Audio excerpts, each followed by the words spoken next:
दोपहर के क्लास में 50 क्वेश्चन तक कंप्लीट कर चुके थे हम लोग। अभी 50 से आगे जाएंगे। पार्ट वन का ध्यान रखिएगा, पार्ट वन का 50। अब हम लोग 51 नंबर से शुरू करेंगे। अभी हम लोग पार्ट वन में ही है। 51 का सवाल है, 10 अप्रैल 1917 को, कब? 10 अप्रैल 1917 को चंपारण सत्याग्रह में, चंपारण सत्याग्रह में गांधी जी के साथ और कौन कौन शामिल हुए? गांधी जी के साथ और कौन शामिल हुए इनमें से?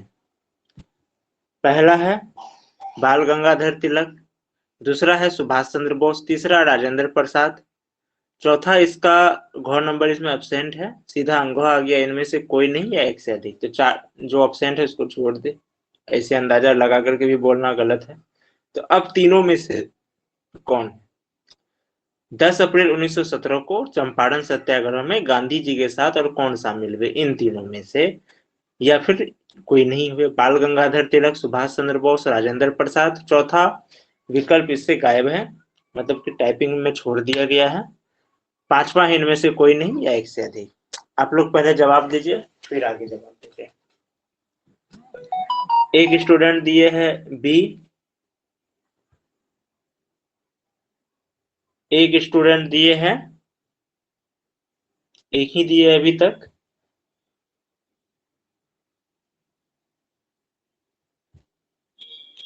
और कोई देना चाहते हैं? एक दिए है सी।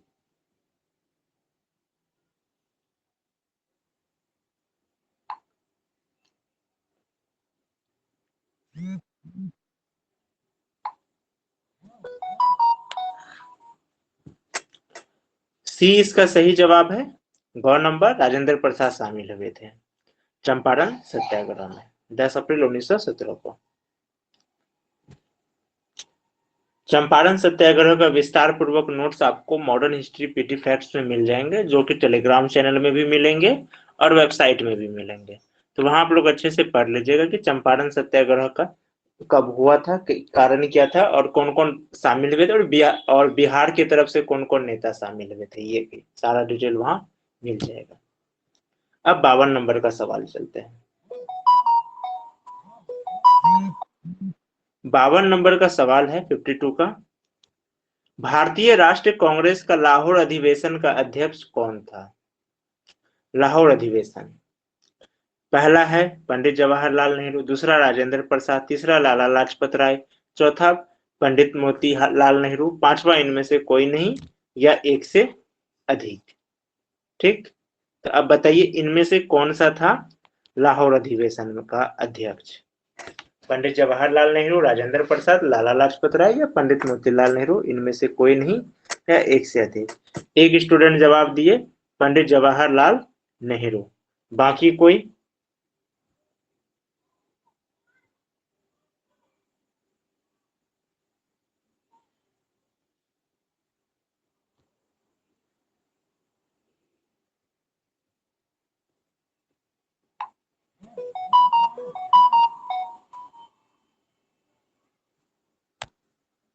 एक और स्टूडेंट दिए पंडित जवाहरलाल नेहरू, सही है। पंडित जवाहरलाल नेहरू ने इसके अध्यक्ष थे लाहौर अधिवेशन के। अच्छा, कराची अधिवेशन के अध्यक्ष कौन थे?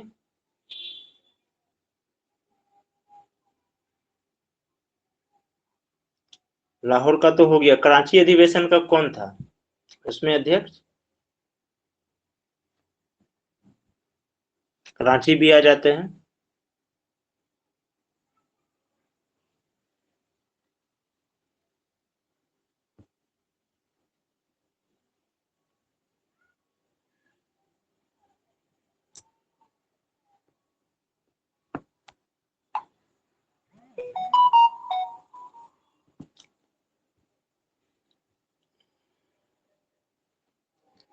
ये आप किसका बताए सी, कराची अधिवेशन का या फिर लाहौर अधिवेशन का?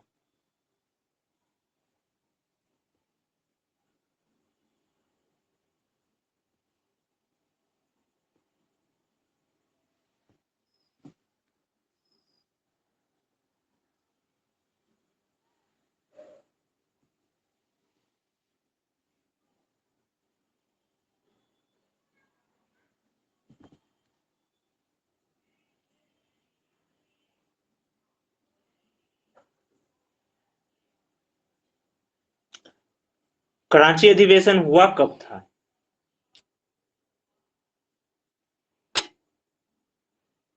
ये बात बताइए।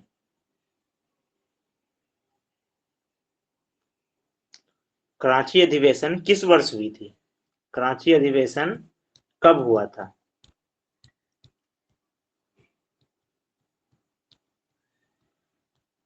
देखिए, सिविल सर्विस में बहुत कनेक्ट करना पड़ता है। कराची अधिवेशन कब हुई थी?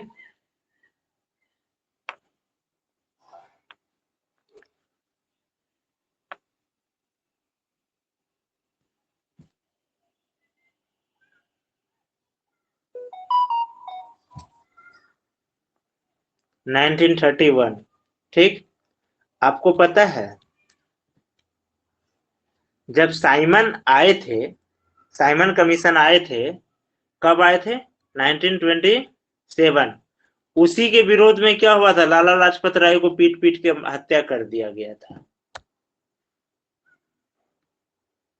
साइमन कमीशन जब आए थे 1931 में, तो जब उसी का ना विरोध में आपको लाला लाजपत राय का जो है हत्या कर दिया गया था, जिनका हत्या का बदला लेने के लिए जो है भगत सिंह और चंद्रशेखर आजाद ये सब जो है सैंडर्स को मारने का प्लान किए।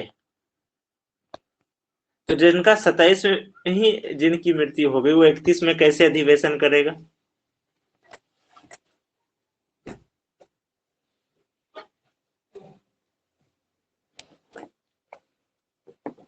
यही होता है, यहाँ पर बनाना पड़ता है। सिविल सर्विस और अन्य कंपटीशन में यही अंतर है।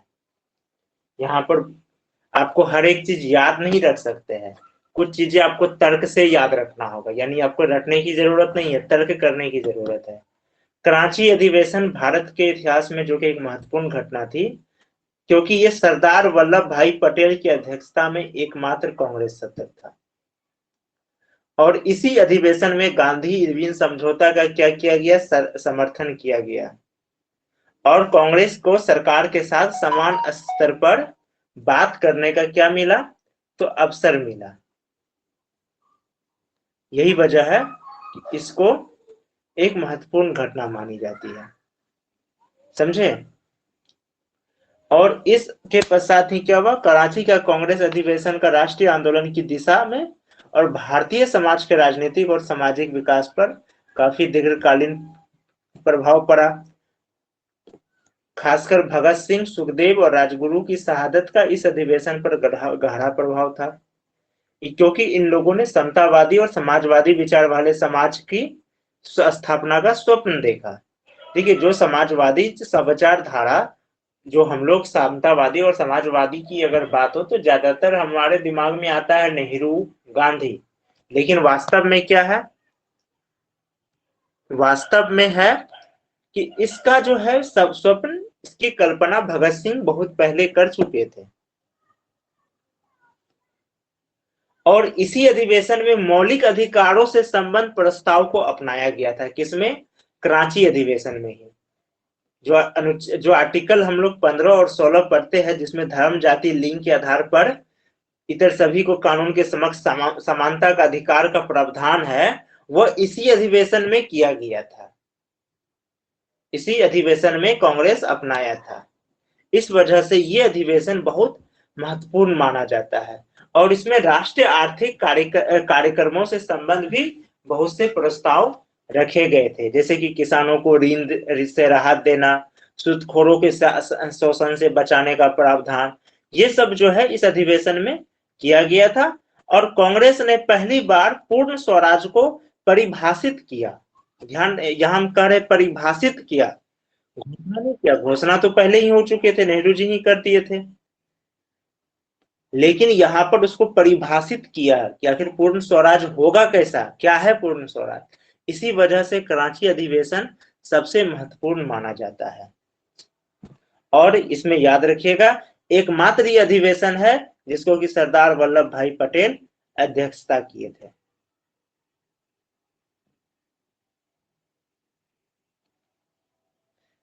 और लाहौर अधिवेशन, उस समय पंजाब के, उस समय का जो तत्कालीन पंजाब था उसकी राजधानी क्या थी? लाहौर ही थी। इस वजह से वहां पर हुआ था। और यहाँ पर क्या हुआ था, कांग्रेस का पूर्ण स्वराज का घोषणा पत्र तैयार किया गया था। क्या किया गया था, पूर्ण ध्यान रखिएगा इसमें, इस चीज को ध्यान रखिए। लाहौर अधिवेशन, इसमें क्या हुआ, पूर्ण स्वराज्य का घोषणा पत्र तैयार हुआ, का घोषणा पत्र तैयार हुआ,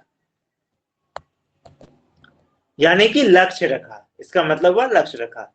कराची अधिवेशन, इसमें क्या हुआ, पूर्ण स्वराज्य का परिभाषित किया, को परिभाषित किया। और यहाँ और भी राष्ट्रीय आर्थिक संघ से प्रारूप बने, और भी बहुत सारी चीजें हुए, जो भगत सिंह सुखदेव राजगुरु का भी इसमें गहरा प्रभाव पड़ा। मौलिक अधिकार से भी जुड़े इसमें फैसले लिए गए, और यहाँ पर घोषणा पत्र तैयार हुआ था। ये दोनों में अंतर है।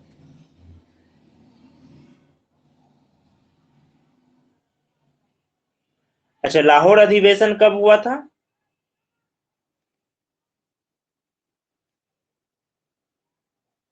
लाहौर अधिवेशन हुआ था 31 दिसंबर 1929 को।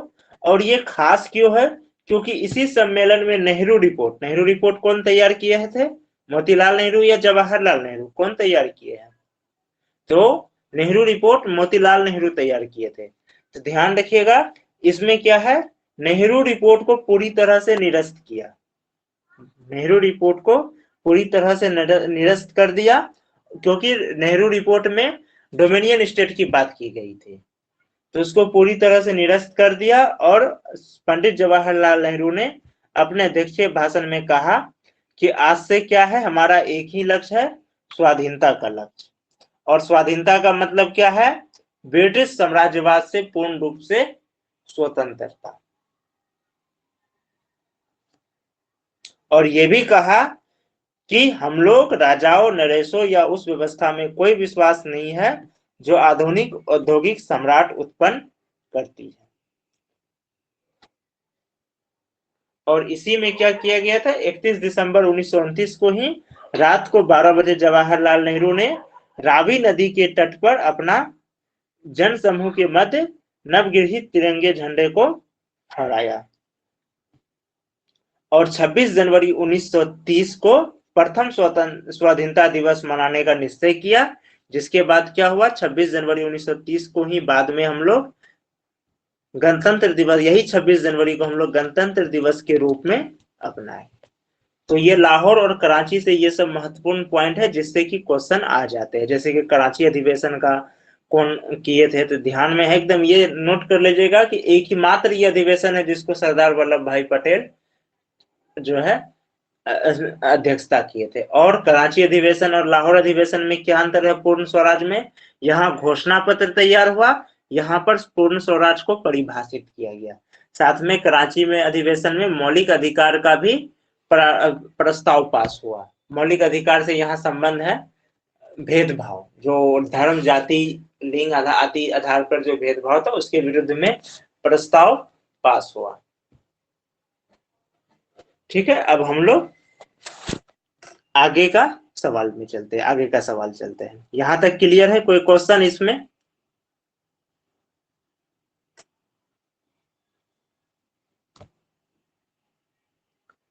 फिफ्टी थ्री, 1916 में कांग्रेस के लखनऊ अधिवेशन की अध्यक्षता किसने की? लखनऊ, कराची, लाहौर, ये तीनों मेन है, इससे ज्यादातर सवाल आते हैं लगभग बहुत सारे एग्जाम में। ठीक, दिल्ली अधिवेशन जो है उसमें भी आ जाते हैं कभी कभी, और स्वतंत्रता के समय कांग्रेस का कौन था वो भी आ जाते हैं, जेबी कृपलानी। ठीक, तो ये सबको नोट रखिएगा।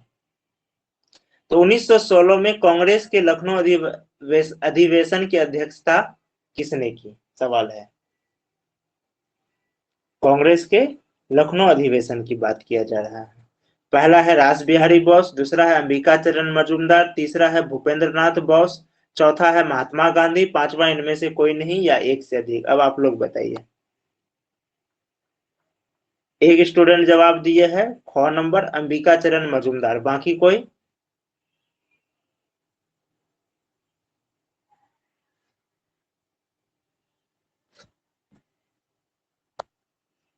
एक स्टूडेंट डी दिए, एक स्टूडेंट बी दिए। महात्मा गांधी तो तभी कांग्रेस से उसका दूर दूर तक नाता नहीं था, तभी तो वो आए ही थे, उसको कांग्रेस वाला उसके पीछे पड़े हुए थे कि आप जो है कांग्रेस को स्वीकार कीजिए। पूरी तरह से ऑफिशियली तरीके से वो जुड़े भी नहीं थे।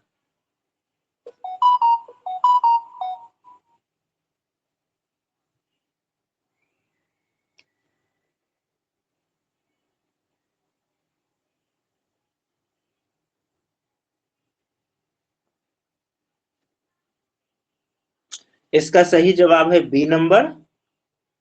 ठीक, इसका सही जवाब हुआ बी नंबर। इसमें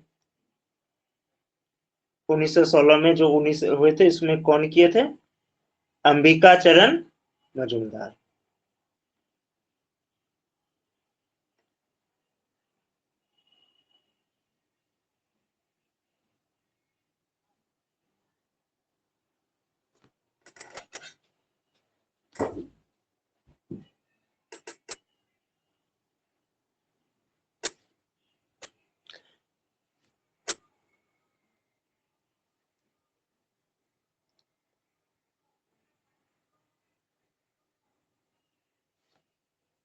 इसको, ये जो अंबिका चरण मजूमदार थे, ये नरमपंथी नेता थे।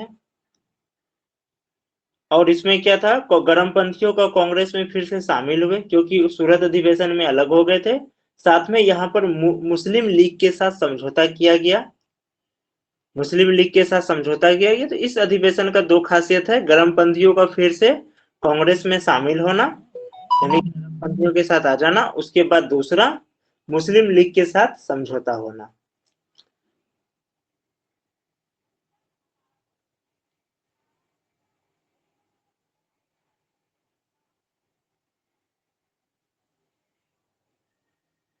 और लखनऊ अधिवेशन को ही लखनऊ समझौता भी कहा जाता है, इस चीज को ध्यान में रखिएगा।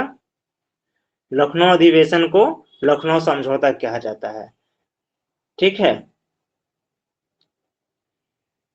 और कांग्रेस में फूट कब पड़ी थी, क्योंकि इसमें दो खास बात है, जैसे कि बताए, नरमपंथी और गरमपंथी मतभेद भुलाकर एक हो गए। साथ ही मुस्लिम लीग और कांग्रेस में समझौता हुआ, जिसको कि लखनऊ समझौता कहते हैं।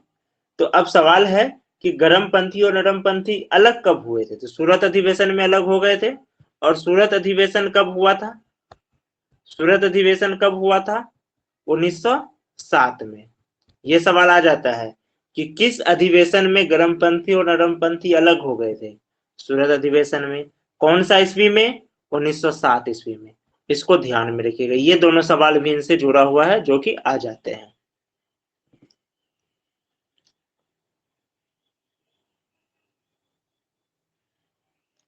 और गरमपंथी नरमपंथी को एक लाने में श्रीमती एनी बेसेंट की एक महत्वपूर्ण भूमिका थी। इसको ये भी आ जाएगा कि किसकी महत्वपूर्ण भूमिका थी लखनऊ अधिवेशन में गरमपंथी नरमपंथी को एक करने में? तो श्रीमती एनी बेसेंट की। चलिए अब हम लोग अगला सवाल जानते हैं।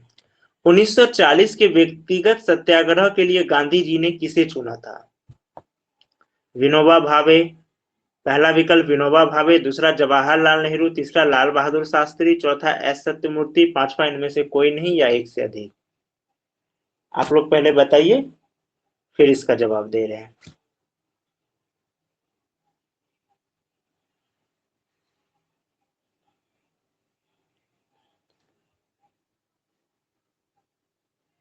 व्यक्तिगत सत्याग्रह कब? 1940 में। किसको गांधी जी ने चुना था? सवाल है। विनोबा भावे, जवाहरलाल नेहरू, लाल बहादुर शास्त्री, एस सत्यमूर्ति, इनमें से कोई नहीं या एक से अधिक। आवाज जा रही है ना मेरी सही से?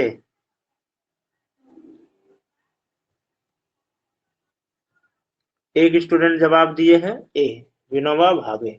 दूसरा और कोई? एक और दिए ए।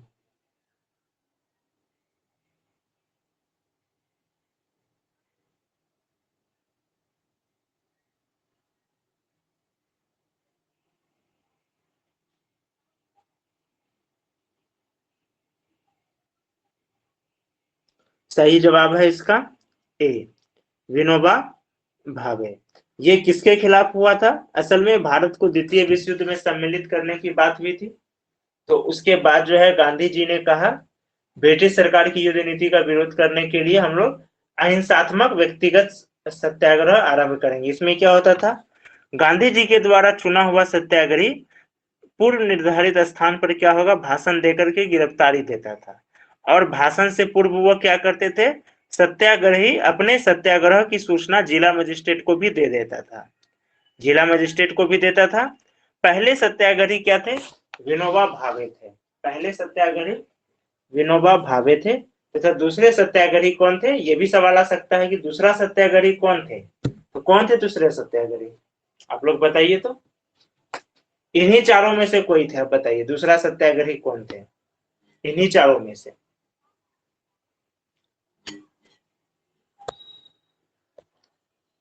दूसरा सत्याग्रह जवाहरलाल नेहरू थे, सही है।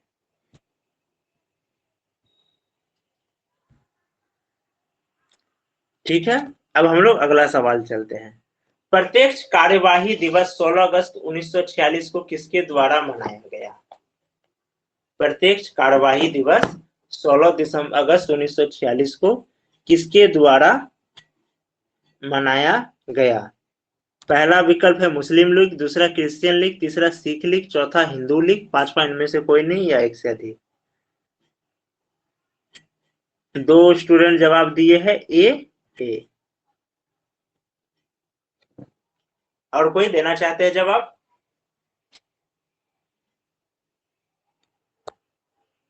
ए, सभी ए दे रहे हैं, सही जवाब है ए, मुस्लिम लीग ने ही मनाया था। क्यों, तो ये एक पाकिस्तान बनाने का एक क्या था, इनका दबाव था कि पाकिस्तान बनाने के लिए। अब है 1893 को 1893 में गणपति त्योहार किसने शुरू किया था। गणेश दामोदर सावरकर, नाना पाटिल, लोकमान्य तिलक यानी बाल गंगाधर तिलक, विनोबा भावे, इनमें से कोई नहीं या एक से अधिक। एक जवाब दिए सी, लोकमान्य तिलक। और कोई।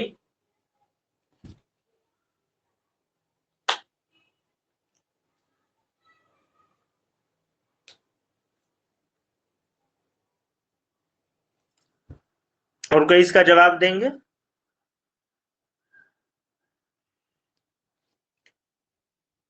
इसका सही जवाब लोकमान्य तिलक ही है। ठीक, अच्छा ये क्यों शुरू किया गया था, क्योंकि वास्तव में क्या था कि ब्रिटिश सरकार उस समय एक कानून लाई थी कि भारत में चार लोग मिलकर के राजनीतिक ये नहीं कर सकता है, सम्मेलन नहीं कर सकता है। कुछ राजनीतिक सम्मेलन के विरोध में एक कानून लाई थी। तो लोकमान्य तिलक कहेगी ठीक है गणेश त्योहार शुरू करो, क्योंकि राजनीतिक सम्मेलन मना किया है, सांस्कृतिक तो नहीं किया है। हम लोग सांस्कृतिक सम्मेलन करेंगे और इसके बाद क्या है, इसमें जब मिलेंगे तो उसमें राजनीतिक विचारधारा का भी आदान प्रदान होगा। तो उसके बाद ये शुरू हो गया गणपति का। अंग्रेज सरकार क्या है, सांस्कृतिक रूप से भारतीय का विरोध करना नहीं चाहते थे। 1700 जो आया था आपको 81 में संशोधित होकर, उसमें भी उसको क्या कहा था कंपनी को कि भारतीय रीति रिवाजों के खिलाफ मत जाइएगा, ज्यादा जो मान रहा है मानने दीजिएगा। उसमें भी यही बात बोल के भेजा था। तो अंग्रेज सरकार क्योंकि संस्कृति को विरुद्ध जाने पर क्या होते थे, राजनीति के विरुद्ध जाने पर कुछ लोग आएंगे एक्शन में, संस्कृति के विरुद्ध जाने पर लोगों का आस्था जुड़ा एक बड़ा वर्ग आ जाता है विरोध में।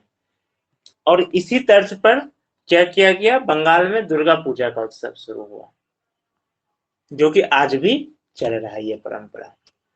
अब है वर्नाकुलर प्रेस एक्ट किसके द्वारा शुरू किया गया था। Sir Ashley Eden, Alexander John Arbuthnot, Lord Lytton, Lord Stanley, इनमें से कोई नहीं या एक से अधिक।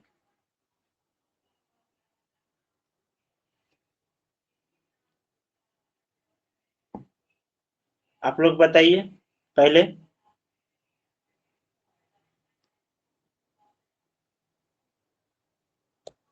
दो स्टूडेंट का जवाब आया सी सी।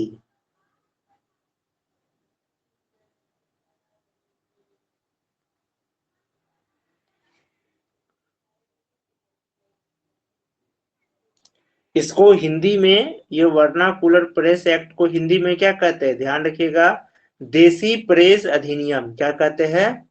देसी प्रेस अधिनियम। एग्जाम में ऐसा भी आ सकता है, देसी प्रेस अधिनियम किसके द्वारा शुरू किया गया था? कोई कंफ्यूजन नहीं होना है, आंसर सेम रहेगा। ठीक,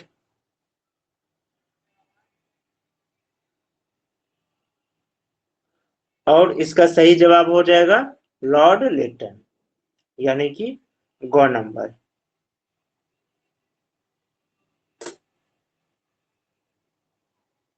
असल में उस समय क्या थे, बंकिम चंद्र चटर्जी चट्टोपाध्याय का जो है, बंकिम चंद्र चट्टोपाध्याय, इनका एक पुस्तक आई थी आनंद मठ।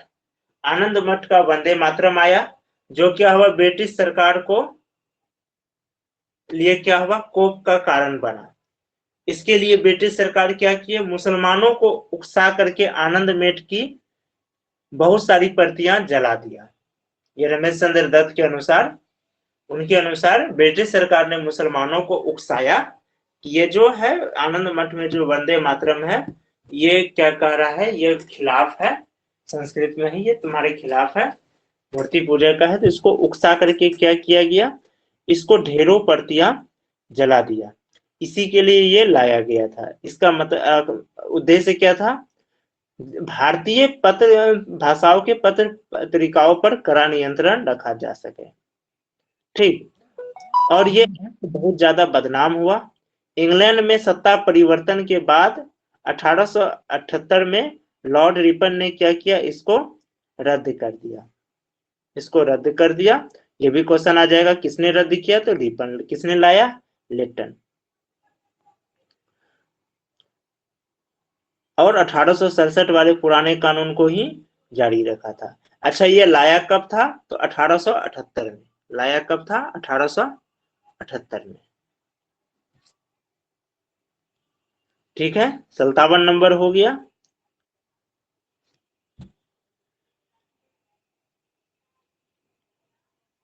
और इसमें हाँ, एक सवाल और भी आ सकता है, इस एक्ट के द्वारा सबसे पहले किस अखबार पर प्रतिबंध लगा?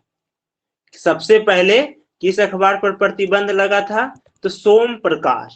ये भी क्वेश्चन आ सकता है कि सोम प्रकाश पर सबसे पहले इस एक्ट के द्वारा प्रतिबंध लगा था।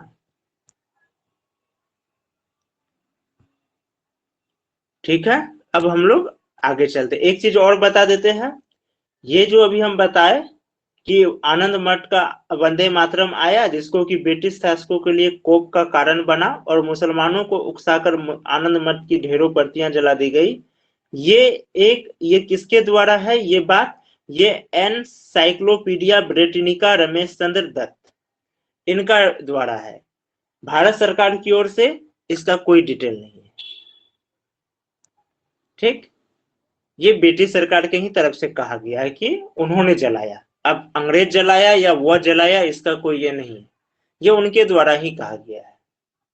क्योंकि हाँ, हालांकि कहने वाला कौन है, रमेश चंद्र दत्त, वो फिर भारतीय मूल का है। तो कभी आंसर राइटिंग में ये सब बातें लिखिएगा तो ध्यान में रख के लिखिएगा, डायरेक्ट नहीं लिखना है।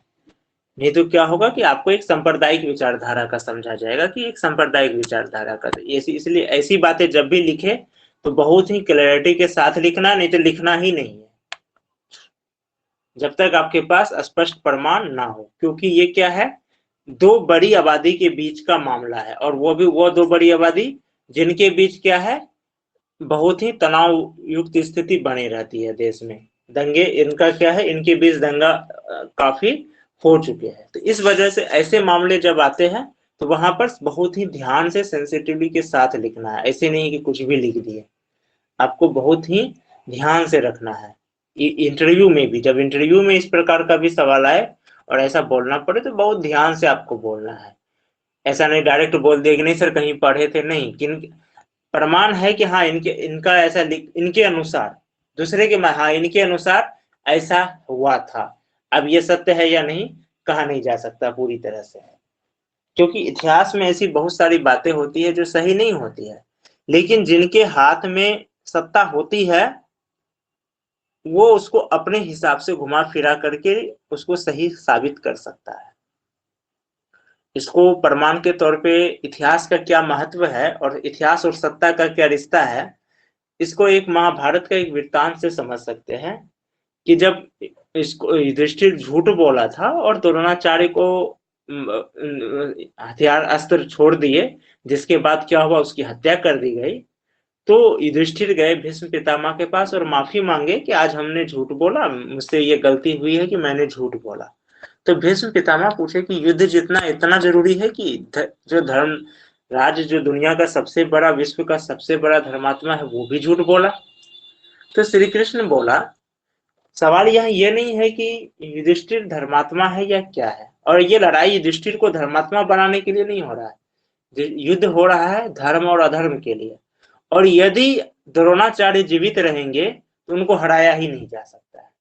और यदि अगर दुर्योधन जीत जाता है तो वो ये अपने इतिहासकारों से ये लिखवा देगा कि लक्षागृह कभी हुआ ही नहीं था, द्रौपदी एक वेश्या थी, पांडव तो पुत्र ही कौरवों के वंश के ही नहीं थे, यानी पांडु के पुत्र ही नहीं थे। वो अपने इतिहासकारों से कुछ भी लिखवा देगा और आने वाली पीढ़ी वही सत्य मानेंगे, और उसी का फिर क्या होगा, उसी के अनुसार अनुसार वो चलेंगे, जो कि मानव सभ्यता के लिए ठीक नहीं है। तो इतिहास और सत्ता का एक संबंध होता है। ऐसा बहुत सारी बातें हैं इतिहास में लिखी हुई जिसका कहा जाता है कि वास्तविकता से कोई मतलब नहीं है। ऐसी बहुत सारी बातें हैं, यहाँ तक कि विज्ञान से भी रिलेटेड। जैसे भी कुछ दिन पहले जी न्यूज ही एक रिपोर्ट दिए थे डीएनए में कि जो माउंट एवरेस्ट है, एवरेस्ट जिनके नाम पे रखा गया है, वो कभी उसको देखा भी नहीं है। अंग्रेज उसको सबसे पहले किसी भारतीय गणितज्ञ ने खोजा था, वही उसका सबसे पहले नापन भी किया है। उसको क्या है कि चूंकि उस समय ब्रिटिश सरकार थी, उन्होंने अपने मन से अपना वर्चस्व दिखाने के लिए उसके नाम पे रख दिया। कुछ साल ऐसे एक मूवी आई थी जिसमें दिखाया गया था कि कोलकाता का कोई एक युवक था जो कि सबसे पहले जहाज बनाया था, उड़ने वाला जहाज, जिसके खिलाफ ब्रिटिश सरकार बहुत षड्यंत्र किया। आयुष्मान खुराना की कोई मूवी थी, नाम भूल रहे हैं। और बाद में ब्रिटिश सरकार उसको मरवाना भी चाहा, लेकिन वो फिर भी जहाज बनाया, उड़ाया, लेकिन उसका इतिहास में सरकार उसको कोई महत्व नहीं दिया। तो ऐसे बहुत सारी चीजें होती है इतिहास में जो कि हुआ है, लेकिन उसको जो सत्ता में रहा उसको क्या किया, वर्चस्वता नहीं दी। इसलिए कहा जाता है कि अगर आप सत्ता किसी का गुलाम हो चुका, किसी देश का सत्ता जिसके हाथ में है, अगर किसी का गुलाम हो चुका है तो समझिए उसका संस्कृति और इतिहास दोनों गुलाम हो चुका है। सिर्फ एक पीढ़ी गुलाम नहीं रहेगी, आने वाली पीढ़ी भी गुलाम रहेगी। क्यों? क्योंकि इतिहास भी उसका गुलाम है, और जब इतिहास गुलाम है तो जो आने वाली पीढ़ी तो वही समझेगी, वही सीखेगी। आज भी भारत में ऐसे कई लोग हैं जो ये मानते हैं कि अंग्रेजों के आने से पहले भारत में कुछ था ही नहीं, सब कुछ क्या है अंग्रेज ने आकर के दिया, वो लोग नहीं आते तो आधुनिकता हमारे यहाँ आती ही नहीं। जबकि वास्तविकता क्या है, अगर आप इतिहास उठा के देखिए, जब पुर्तगाली पहली बार आए थे वास्को डी गामा, तो जमोरिन के दरबार में उसको सब, उसके ड्रेस को देख के सब हंस रहा था भारतीय, और वो भारतीयों का ड्रेस देख करके आश्चर्य से खड़ा था कि ऐसा भी ड्रेस होता, पोशाक होता है, इतना आधुनिक वेशभूषा। लेकिन इतिहास है, सत्ता उनके हाथ में रहा, इतिहास भी उनके हाथ में रहा। अगला सवाल है, 1907 में कांग्रेस के सूरत अधिवेशन की अध्यक्षता किसने की थी? 1907 में कांग्रेस के सूरत अधिवेशन की अध्यक्षता किसने की थी? विकल्प है दादा भाई नौरोजी, गोपाल कृष्ण गोखले, पंडित मदन मोहन मालवीय, रास बिहारी बोस, इनमें से कोई नहीं या एक से अधिक। इसका जवाब दीजिए आप लोग पहले फटाफट।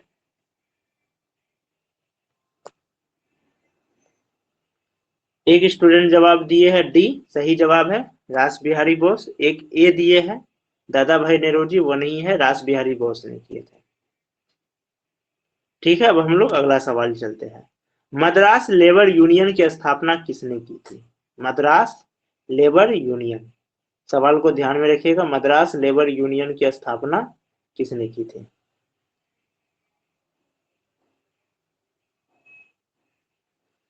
विकल्प है सुबोध बनर्जी, बीपी वाडिया, लाला लाजपत राय, भारत भूषण पांडे, इनमें से कोई नहीं या एक से अधिक।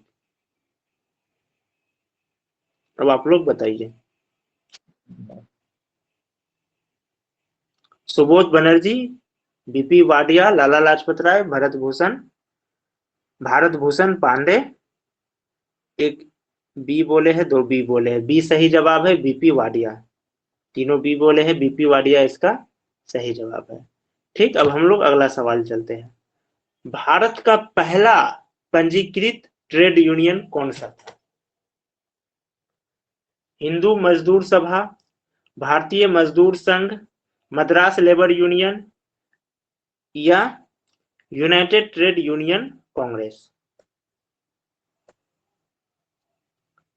एक स्टूडेंट जवाब दिए हैं गौ नंबर, मद्रास लेबर यूनियन।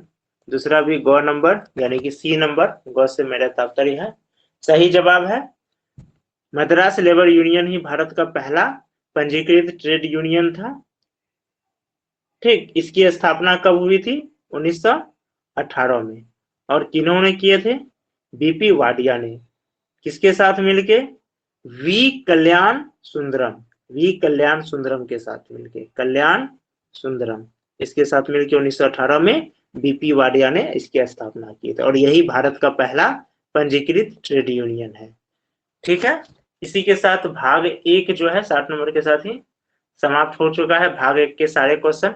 अब हम लोग भाग 2 पे चल रहे हैं। ठीक है, भाग 2 के भी कुछ क्वेश्चन कर लेते हैं।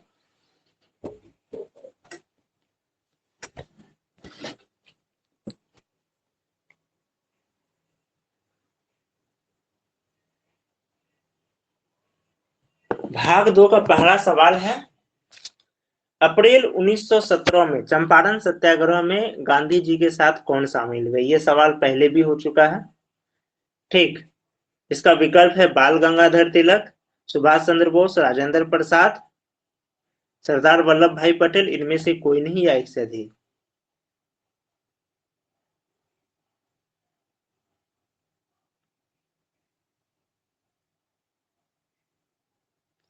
इस भाग में आप लोगों को बहुत सा सवाल रिवीजन मिलेगा, और कोई गलती कोशिश कीजिएगा ना हो। ऐसे पहला बार भी आप लोग गलती नहीं किए थे, तो इसका राजेंद्र प्रसाद सही जवाब है। ठीक है, राजेंद्र प्रसाद है। 10 अप्रैल 1917 को चंपारण पहुंचे थे गांधी जी। गांधी जी कब पहुंचे थे? 10 अप्रैल 1917 को चंपारण पहुंचे। और इसके साथ साथ कौन शामिल हुए? ब्रज किशोर प्रसाद, याद रखिएगा ये सब नाम। ब्रज किशोर प्रसाद इसके साथ शामिल हुए, राजेंद्र प्रसाद शामिल हुए। ये सब नाम हो सकता है दो विकल्प में दो आ जाए ना, तो याद रखिएगा। अनुग्रह नारायण सिन्हा शामिल हुए। और कौन शामिल हुए? अनुग्रह नारायण सिन्हा, अनुग्रह नारायण सिन्हा शामिल हुए। और एक कौन शामिल हुए? जेबी कृपलानी, जेबी कृपलानी। तो 4 नाम याद रखिएगा, चारों में से कोई भी विकल्प आ सकता है। ब्रज किशोर प्रसाद, राजेंद्र प्रसाद, अनुग्रह नारायण सिन्हा और जेबी कृपलानी। ठीक है, अब दूसरा सवाल, भारतीय राष्ट्रीय कांग्रेस का लाहौर अधिवेशन का अध्यक्ष कौन था? ये भी बता चुके हैं। लाहौर अधिवेशन का पंडित जवाहरलाल नेहरू, राजेंद्र प्रसाद, लाला लाजपत राय, पंडित मोतीलाल नेहरू, इनमें से कोई नहीं या एक से अधिक। आप लोग बताइए फटाफट, इसमें गलती नहीं होना चाहिए, थोड़ी देर पहले ही बताए हैं। पंडित जवाहरलाल, यानी पंडित जवाहरलाल नेहरू इसका सही है। आप लोग सही जवाब दिए। अब तीसरा है, इनमें से सॉरी 1916 में कांग्रेस के लाहौर अधिवेशन की अध्यक्षता किसने की? सॉरी, लखनऊ अधिवेशन की, 16 में लखनऊ अधिवेशन की अध्यक्षता किसने की? 1916 में कांग्रेस के लखनऊ अधिवेशन की अध्यक्षता किसने की? पहला है रास बिहारी बोस, दूसरा अंबिका चरण मजूमदार, तीसरा भूपेंद्र नाथ बोस, चौथा मोहम्मद अली जिन्ना, पांचवा इनमें से कोई नहीं या एक से अधिक। इसका भी बताए हुए हैं, अभी तुरंत ही फटाफट जवाब दीजिए।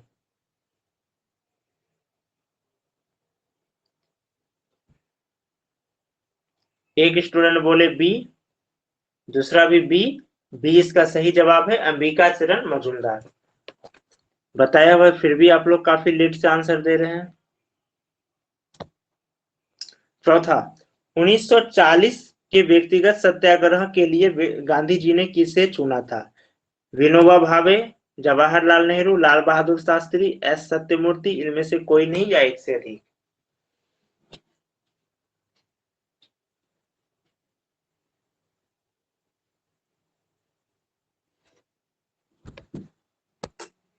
ए सही जवाब है, विनोबा भावे।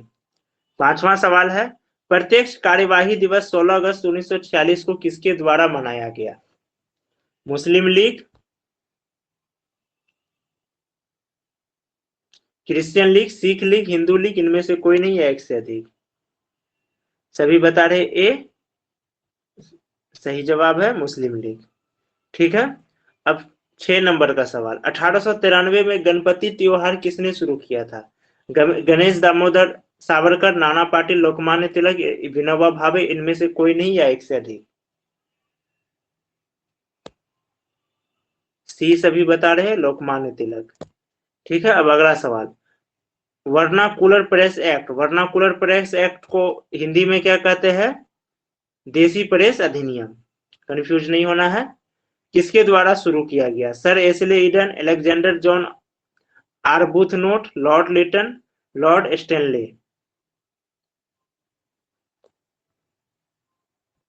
ये लॉर्ड लिटन द्वारा शुरू किया गया। ठीक है, और समाप्त किसके द्वारा किया गया? रिपन के द्वारा। अब अगला सवाल, 1907 में कांग्रेस के अधिवेशन की अध्यक्षता किसने की थी? कांग्रेस के सूरत अधिवेशन की अध्यक्षता किसने की थी? दादा भाई नौरोजी, गोपाल कृष्ण गोखले, पंडित मदन मोहन मालवीय, रास बिहारी बोस, इनमें से कोई नहीं या एक से अधिक?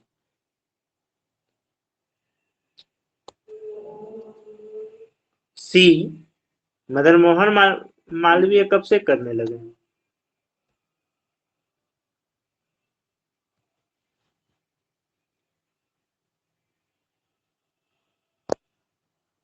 सूरत अधिवेशन है, अभी तुरंत बता है, सूरत अधिवेशन, रास बिहारी बोस।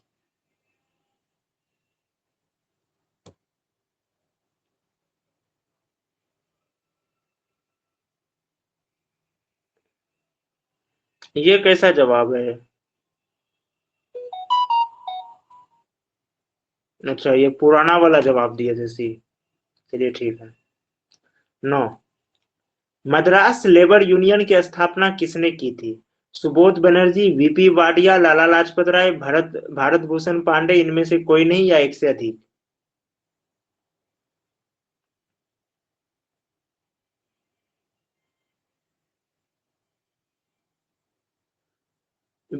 9 नंबर का है, मद्रास लेबर यूनियन की स्थापना किसने की थी?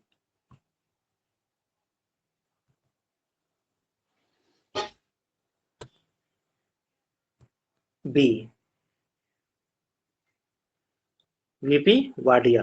ठीक, वीपी वाडिया ने की थी। अब फिर 10 का सवाल है, भारत का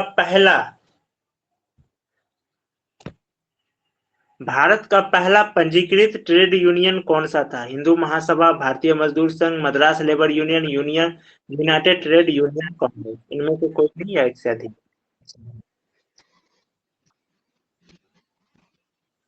पहला पंजीकृत ट्रेड यूनियन कौन सा था?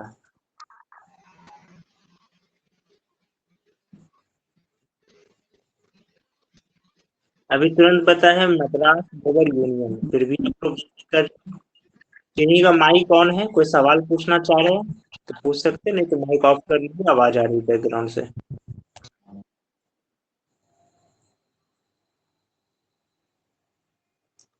अब 11 का सवाल है, गवर्नर जनरल लॉर्ड एलन बोरो के कार्यकाल में किस अधिनियम के द्वारा दास्ता को गैर कानूनी घोषित किया गया था? गवर्नर जनरल लॉर्ड एलन बेरो के कार्यकाल में किस अधिनियम के द्वारा दास्ता को गैर कानूनी अधिनियम घोषित किया था? पहला है अधिनियम 6 यानी 6, अधिनियम 5, अधिनियम 3, अधिनियम 8, इनमें से कोई नहीं या एक से अधिक?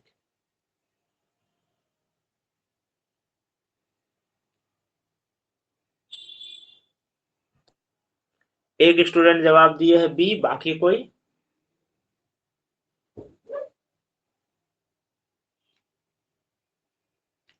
इसका सही जवाब होगा बी, लॉर्ड एलन बेरो। इन्होंने क्या किया, जिनका कार्यकाल कब था, 1843 के दौरान, जब इनका कार्यकाल था 1843 के दौरान, उसी के दौरान क्या किया था, 1843 में, अपने कार्यकाल के दौरान 1843 में अधिनियम 5 को पारित किया। और इस अधिनियम को क्या किया गया, दास्ता को गैर कानूनी घोषित किया गया। यह भी सवाल आ सकता है किसने दास्ता को गैर कानूनी घोषित किया, तो लॉर्ड एलन बोरो। ठीक है, अब अगला सवाल, 1861 में इंडियन मिरर समाचार पत्र का संपादन व प्रकाशन किसने किया? अमिताभ घोष, रविंद्रनाथ टैगोर, सुमित गोंगली, मदन मोहन घोष और देवेंद्रनाथ टैगोर, इनमें से कोई नहीं या एक से अधिक? इसका जवाब दीजिए फटाफट।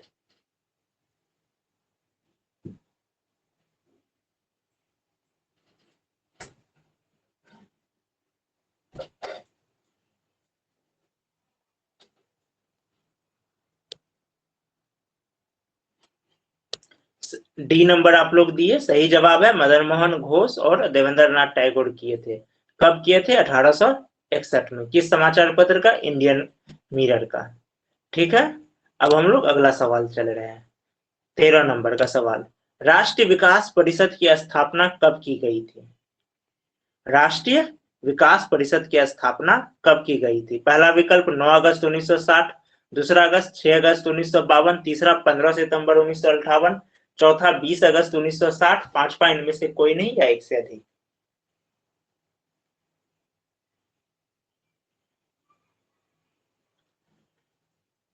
राष्ट्रीय विकास परिषद,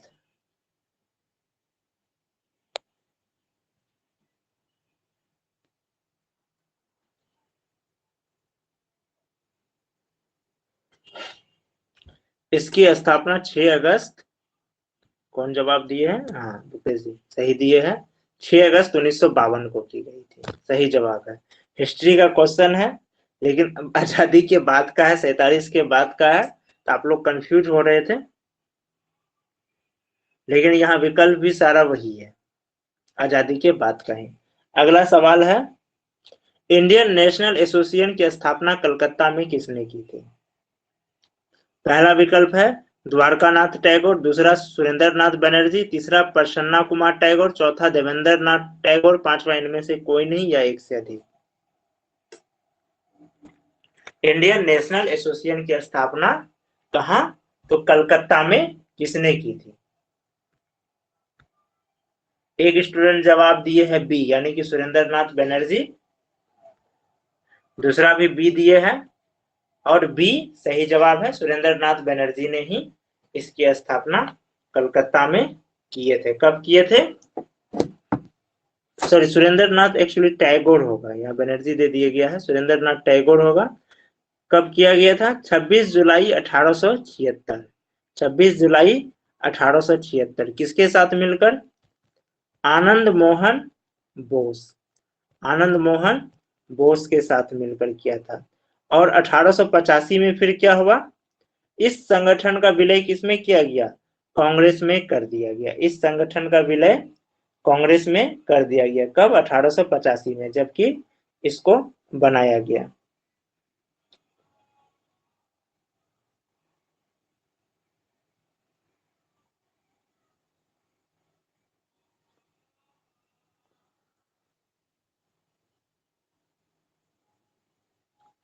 ठीक है, यहाँ ये सुरेंद्र नाथ बनर्जी ही है, टैगोर नहीं है, बनर्जी ही है। ये सुरेंद्र नाथ बनर्जी है, और किसके साथ मिलके किए? आनंद मोहन बोस के साथ किए, 26 जुलाई 1876 को। और इसका विलय कब कर दिए? 1885 में। किसके साथ कर दिए? इंडियन नेशनल कांग्रेस के साथ कर दिए। ये आज वाला इंडियन नेशनल कांग्रेस की नहीं, तभी का इंडियन नेशनल कांग्रेस, क्योंकि आज वाला कांग्रेस वो कांग्रेस में, क्योंकि कांग्रेस पार्टी कई बार फिर क्या हुआ, चेंज भी हुई है, तो कई भागों में बटी। एक इंदिरा गांधी के समय में 2 भागों में बटी, लेकिन इंदिरा गांधी जब विजयी हुई तो वो क्या हुआ, इनके वाले कांग्रेस को मान्यता दिया गया, इंदिरा गांधी वाले कांग्रेस को।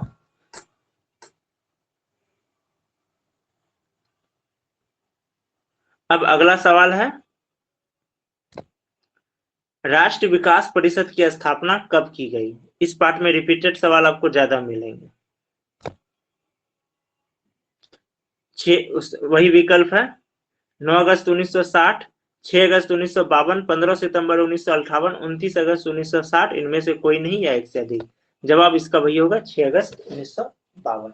6 अगस्त को एक और दिन के नाम से जाना जाता है, एक और घटना।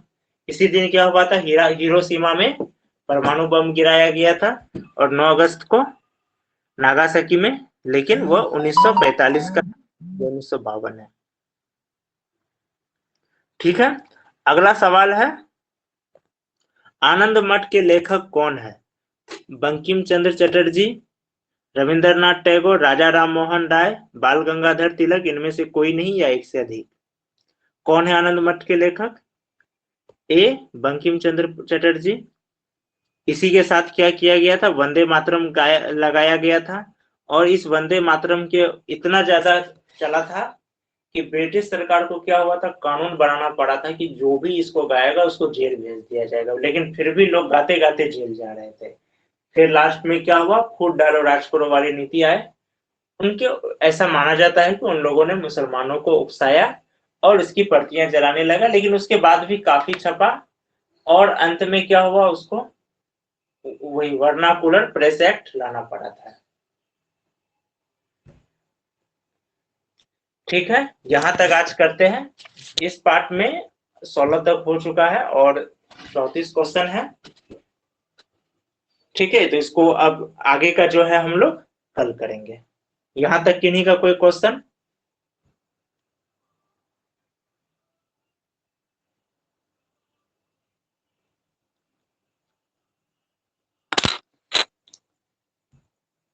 किन्हीं का कोई क्वेश्चन यहां तक? आगे का क्वेश्चन का प्रैक्टिस अब हम लोग कल की क्लास में करते हैं।